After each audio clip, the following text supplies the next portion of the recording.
Hello my dear students, I hope that you all are doing quite fine and well. आज के इस particular YouTube short में हम फटाफट से फेमिनिस्ट थियोरी के दो लिटरेरी थियरिस्ट को डिस्कस करने वाले हैं। सबसे पहले हमारे पास आ जाती हैं बेटी फ्रीडन, जिनका एक इंपॉर्टेंट वर्क है the feminine mistake which was published in the year 1963। इस वर्क में वो क्या बात करती हैं? शी सेज दैट पेट्रियार्की ने औरतों को एक पर्टिकुलर मिस्टिकल वर्ल्ड में रख रखा है, that women like patriarchy speaking, women like rearing children, women like homemaking, women like marriage as well। लेकिन ये तो कुछ ऐसी प्रॉब्लम है ना जिसका कोई नाम ही नहीं है, क्योंकि औरतें तो अपने लिए आवाज ही नहीं उठा पाती हैं कि उनको ये प्रॉब्लम जो है वो फेस हो रही है।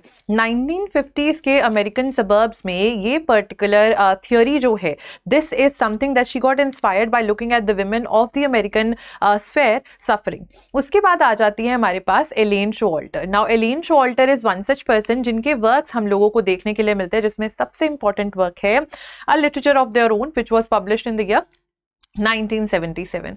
ये बात करती हैं हिस्ट्री ऑफ वुमेन्स राइटिंग की, और इसी हिस्ट्री को डिस्कस करने के लिए वो हिस्ट्री की वुमेन राइटिंग की एवोल्यूशन को 3 फेजेस में डिवाइड कर देती हैं। पहला फेज जिसको फेमिनिन फेज कहा जाता है 1840 टू 1880, जहां पे वुमेन राइटर्स वर समवेयर और द अदर राइटिंग्स ऐसे कुछ पेपर्स या ऐसी कुछ लिटरेचर लिख रहे थे which was from male traditions. क्यों? क्योंकि औरतों के पास कोई मेल फीमेल रोल मॉडल नहीं थे, तो वो मेल रोल मॉडल्स के तरीके से ही राइटिंग को लिख रही थी।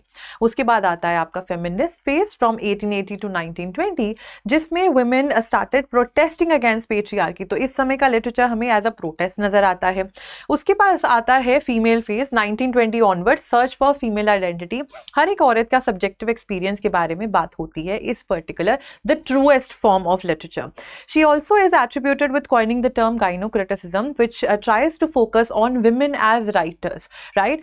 आप कोई और वर्क एलेन शोवाल्टर का जानते हैं तो जरूर कमेंट करके बताइएगा।